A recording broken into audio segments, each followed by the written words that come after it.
A very beautiful morning to you. This is Marvelous Acne, and this morning, ahead of the 2025 International Youth Day, OVL Foundation has officially kick-started the Niger Youth Drive Initiative, aiming to empower over 1,800 Nigerian youths with vocational and tech skills across the 6 geopolitical zones in Nigeria. Convener of the initiative, Omobolanle Victor Lanio, said the program targeting individuals aged 18 to 45 also offers startup resources and a 1 million naira prize for top participants in an upcoming hackathon. With over 1,200 beneficiaries already trained in Delta State and over 2,200 more in progress, the initiative aims to reach 6,000 youths by year-end, supported by IHS Nigeria and other partners. Leaders of the initiative emphasized this inclusive approach, particularly for vulnerable groups, and called for greater private sector participation to combat critical skills shortages. And the press event previewed upcoming highlights, including the grand finale on International Youth Day, celebrating transformative impacts on Nigeria's youth. And joining me this morning is the chairman of OVL Foundation, Victor Lania. Very good morning to you, and thank you for being on the show today with me. Good morning, Maria. All right. Now let's begin by you telling me what the 2025 International Youth Day, the Youth Drive. Tell us what it's all about. Well, essentially, the Youth Drive is to empower youths.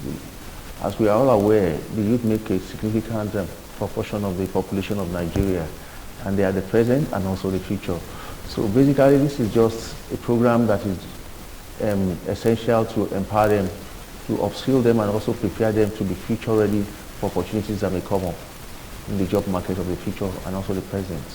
Okay, so according to the reports that we have, the program intends to train over 6,000 youths in its first year, scaling to 9,000 annually across Nigeria's 6 geopolitical zones. Now, how were these target numbers determined, and what selection criteria are being used to ensure a fair and inclusive reach? Well, essentially, what we've done is to put divide the country into regions. Okay. So each region we have a specific number of trainees that we're supposed to train during the program. So basically, we divided the country into 6 regions, and these are the regions through which the trainings we hold. Okay, so these trainings, how are they going to be offered, or how are they going to be held? Tell us more about that. Well, basically, we work through partners that we have in the regions to make the training facilitation easy, and we also do a lot of online trainings for those that could connect online. Okay, the virtual trainings and the in-person trainings, how do they complement each other? Isn't there going to be some lapses? Maybe those that are physically getting more attention than those that are being trained online, or what do you think? Well, basically for vocational skills, they're better done physically, but for things like the digital skills, those are things that can be impacted online. Okay. Yes. And you're sure that there'll be consistent quality across either of the platforms? Yes. We have a system for monitoring quality on the platforms. Okay. Okay, let's talk about the curriculum and practical impact. How is the curriculum aligned with the current job market demands? Well, basically, the current job market, when you look at it in terms of the educational system, yes, vis-a-vis the current job market, you will realize that the job market has moved ahead of the educational system. So now that we realize that deficit, we're trying to close that gap through this form of training, especially the digital skills training. The bulk of the Nigerian youth, population, like I said earlier, are made up of youths between the range of age of 18 and 45. And most of them don't have these digital skills because the educational system does not prepare them for such opportunities. Okay. So this kind of training is something that we've brought up to close that gap among that sector of the population. Okay. So we've had instances or cases where people are trained and after the training, nothing happens after that. Is there maybe some sort of platform to offer them any kind of support at all after the training? Yes. For some of them, we're having a hackathon whereby what they've been trained on, they are also to display it and also compete among themselves. Okay. And there's a prize money of 1 million naira for them to do that is to be won. So that's a form of them practicalizing what they've been taught.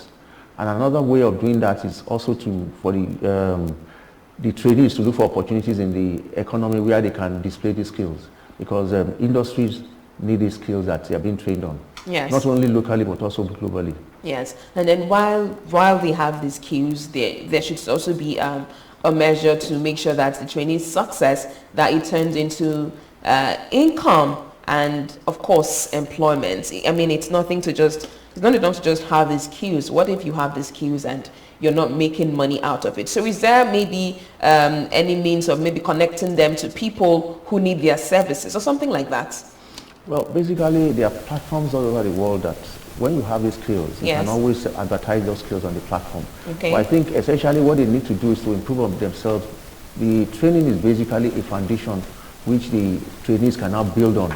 So when they're able to build on these skills, they can now advertise that this is what I can do based on the knowledge I've acquired after going through this program.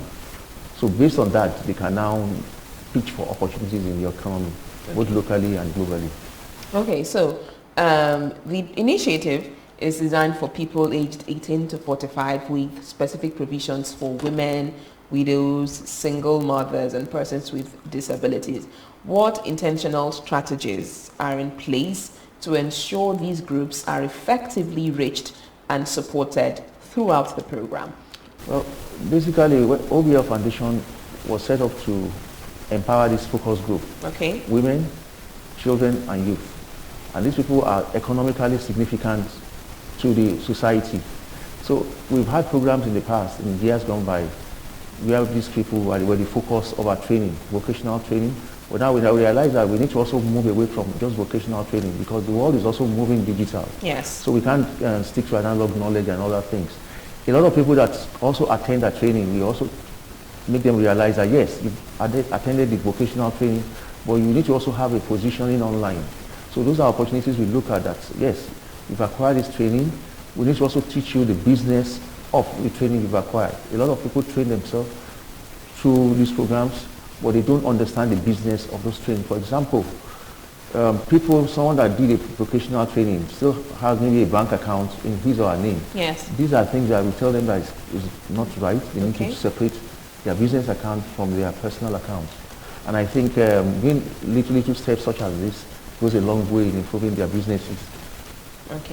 Okay, so that's actually a very interesting one. Having training like this, skills like that, and not having a bank account. So, so is there any sort of test for people who are going to get trained?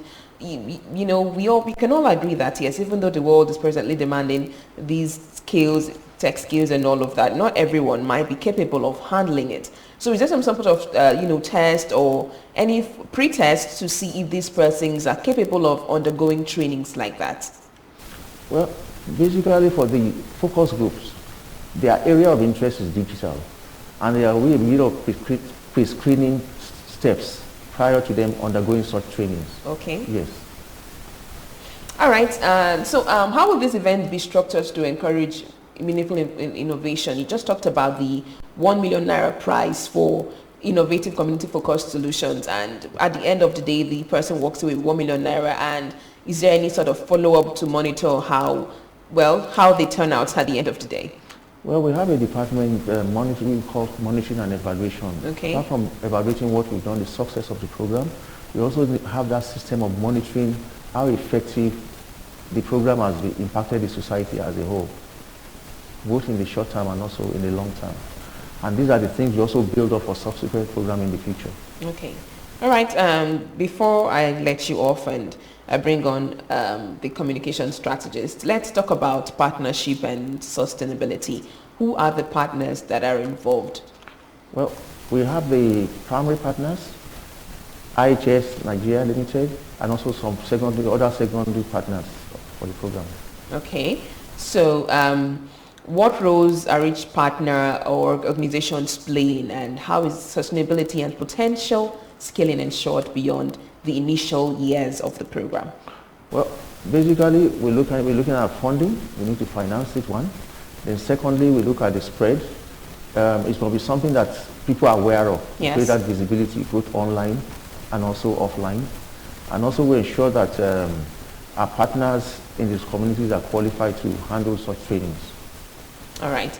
Well, thank you so much, Victor Lania. He's the chairman, OVL Foundation. We'll go for a break. When we come back, we'll have the communications consultant on the show this morning, and he'll also let us in on what he has for us this morning. So thank you so much for joining us today. Thank you.